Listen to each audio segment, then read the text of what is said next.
I remember the day my mom texted me. "We changed all the locks. You don't have a home anymore. Let's see how brave you are now. Ha ha." No call, no warning, just that one message lighting up the dark. I stood there for a second staring at it, then I laughed, quiet, almost calm. Because that wasn't the end of anything. That was the start. 2 days later, their lawyer reached out with 5 words that told me everything had flipped. "We have a problem. Call immediately." Before I get into what happened, hit like and tell me in the comments, have you ever been blindsided by your own family? Your stories remind me I'm not the only one. People used to say we were the perfect family on Maple Street, white shutters, trimmed hedges, Sunday dinners that smelled like roast chicken and false peace. If you drove by, you'd probably think warmth lived behind those windows. But perfection is quiet only because it's rehearsed. I was raised to play my part, the reliable daughter, the fixer, the one who didn't talk back. Dad Richard Liu was the type of man who believed love meant obedience. If something broke, he'd call my name before reaching for a tool. "Cara, hold the ladder." "Cara, grab the wrench." I learned to balance on rooftops before I learned to rest. My hands were covered in tiny cuts from wood and wire, but he'd laugh and say, "You're tougher than any son I could have had." Mom would smile, that perfect smile, the one that hid every sharp edge beneath politeness, and add, "Family doesn't count debts."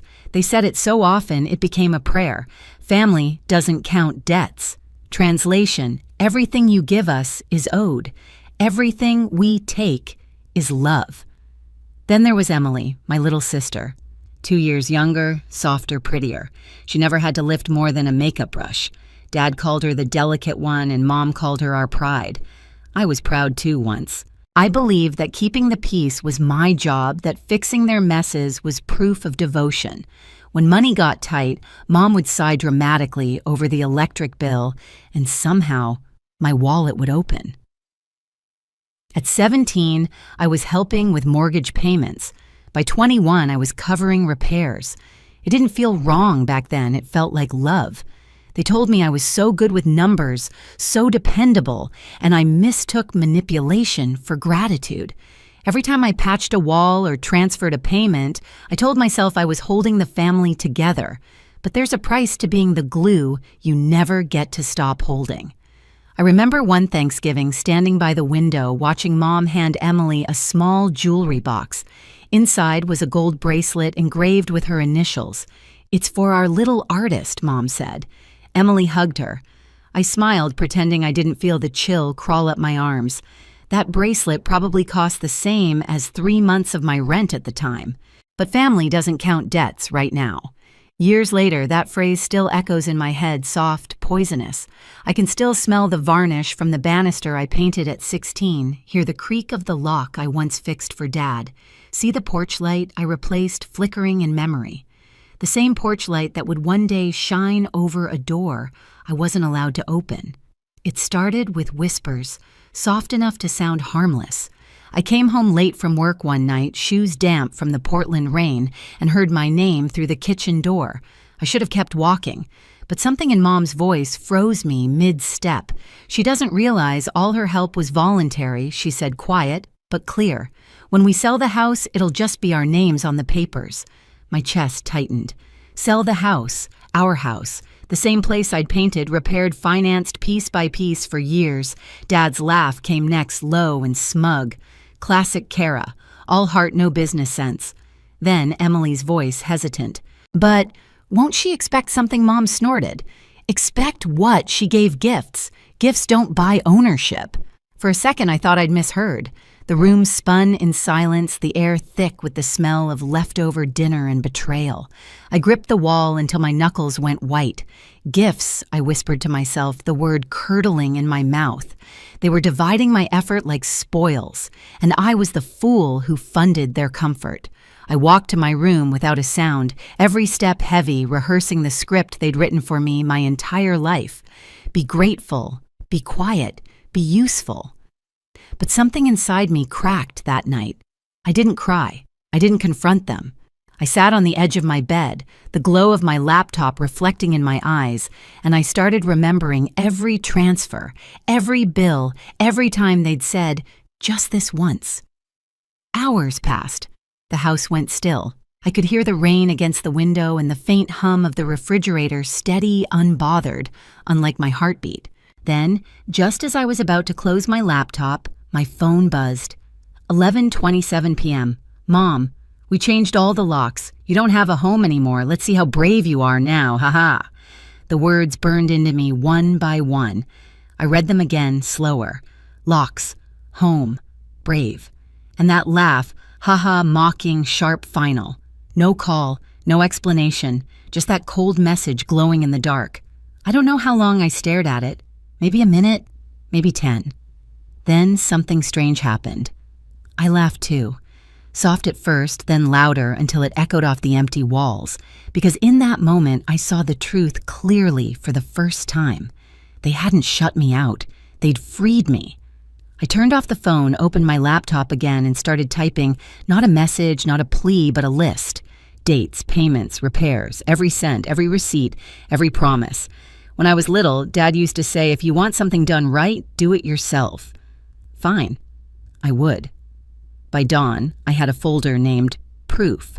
And as the sun crept over the blinds, warming the cold air of my room, I made a quiet promise to myself this time I wasn't fixing anything for them. I was dismantling everything they'd built on me. The morning after that message, something inside me reset. No anger, no tears, just a clean, eerie calm. I brewed coffee, logged into work like nothing had happened, and started moving in silence. If my family wanted to see how brave I was, they were about to find out on paper. By day, I was still the dependable data analyst at a downtown firm. My coworkers had no idea that every spare minute was spent tracing back a different kind of data, my own history.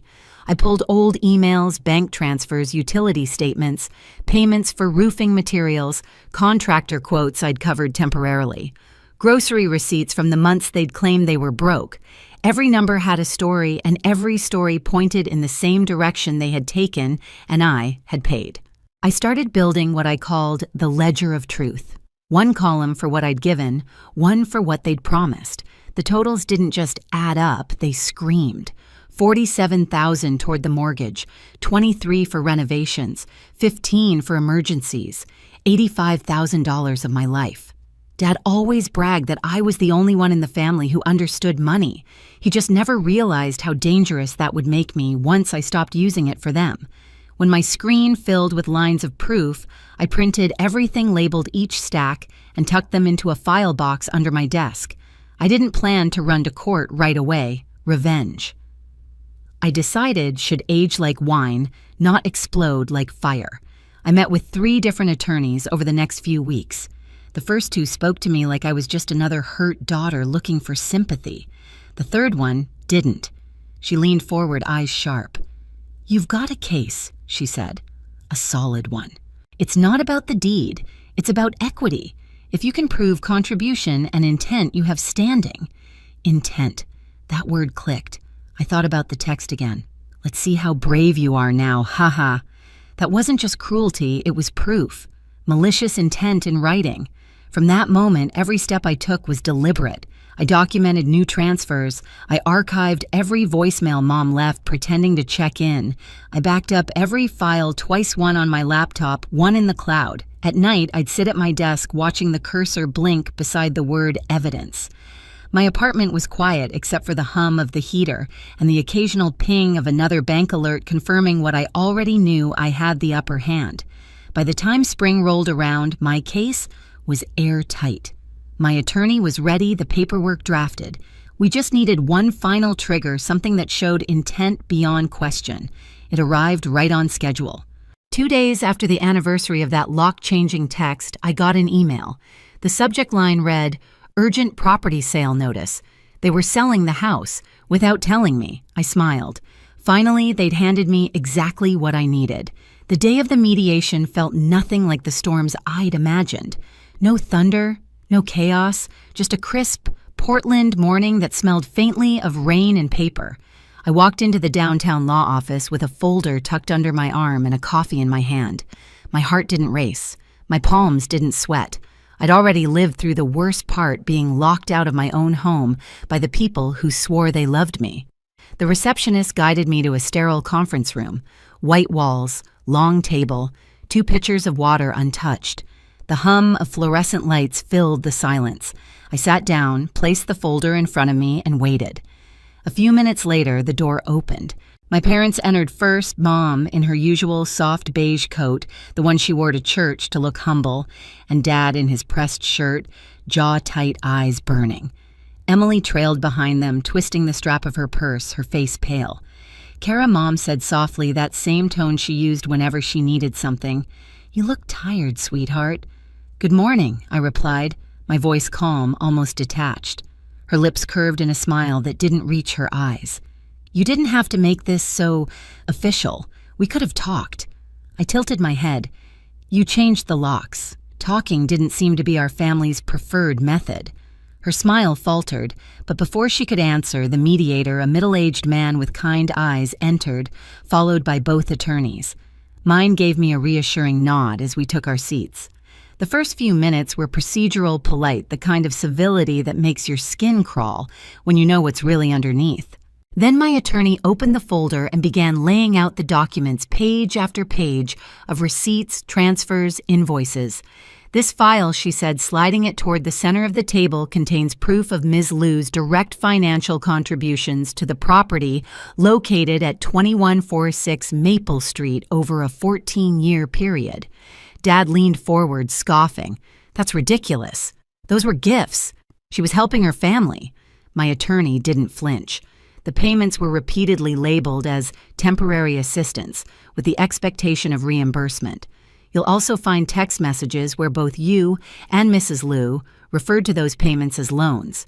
We have evidence of concealment of assets as well, bank statements showing you maintained substantial savings while requesting money from Ms. Liu under the pretense of financial hardship. Mom shifted uncomfortably. Her hands, perfectly manicured, trembled as she reached for the papers. "This is being twisted. I interrupted for the first time. "You told me I didn't have a home anymore. Remember that." The room went silent. Her mouth opened, then closed. She looked at me, pleading. "That was a misunderstanding, Cara. We were angry. It's in writing," my attorney added, sliding another page across the table. Dated and time-stamped, 11:27 p.m. The text reads, "We changed all the locks. You don't have a home anymore. Let's see how brave you are now, haha." The mediator adjusted his glasses, frowning. That message certainly suggests intent. Dad's face turned crimson. "She's twisting everything." "That text was a joke." I met his glare evenly. "So was your idea of family." The mediator tried to regain control, but the tension had already snapped. My attorney continued methodically, pointing out every inconsistency, every false statement. The evidence stacked higher. Thicker mortgage payments I'd covered, renovation costs, utility bills, even the receipts for the new locks. Then came the moment I'd been waiting for. The opposing attorney, an older man with weary eyes, cleared his throat and leaned toward my parents. "Mr. and Mrs. Liu," he whispered urgently, though the room was quiet enough for everyone to hear, "we have a problem. You need to call me immediately after this session." The irony hit me like sunlight after a storm. I smiled, just barely. There it was, the line from my thumbnail of a life finally playing out in real time. Mom's composure cracked. "Cara, please," she said, her voice wobbling. "We're family. Don't do this." I looked at her for a long moment, then spoke softly. "You're right. We are family. That's why I gave you chances, years of them. But family isn't a free pass to take and take until someone breaks." Emily's eyes filled with tears. "I didn't know," she whispered. "Yes, you did," I said. "You just didn't want to believe it." Dad slammed his palm on the table. "After everything we gave you," I cut him off, my voice steady. "After everything I gave you, you didn't raise me, you drained me." For a heartbeat, no one spoke. The sound of the air conditioner filled the space between us, humming like white noise over the wreckage of our relationship. My attorney finally broke the silence. "Given the evidence presented, we're requesting a 50% ownership interest in the property or equivalent compensation based on current market value." The mediator nodded slowly. "It's a reasonable demand considering the documentation." Dad looked like he might explode. Mom reached for his arm, but he jerked away. Emily sat rigid, staring at the table. When the session ended, my parents rushed out first, whispering to each other in panic. Their lawyer followed phone, already in hand, his voice sharp. "Yes, I'm aware. I told them we have a problem." I stayed seated for a moment longer, staring at the folder in front of me, the quiet weapon I'd built out of betrayal. As I stood, my attorney smiled faintly. "You handled that well," she said. "Numbers don't lie," I replied. "People do." Outside the city was drenched in gold light. The street smelled of wet pavement and victory. I walked past a coffee shop window, caught my reflection, and almost didn't recognize the woman staring back, steady, untouchable, free. I wasn't the daughter who obeyed anymore. I was the woman who learned how to fight without raising her voice. And for the first time in years, I didn't feel small. I felt precise, powerful. They thought changing the locks would end my story. It only opened the door to theirs. The court's decision came 6 weeks later, printed neatly in black and white, 50% ownership awarded to me. It wasn't luck, it was proof. Every line, every number, every late-night calculation finally meant something. The house sold for more than they'd expected. After legal fees and taxes, my parents walked away with half of what they thought they'd retire on. They'd built their future on my obedience and watched it crumble under my evidence. I didn't move back in.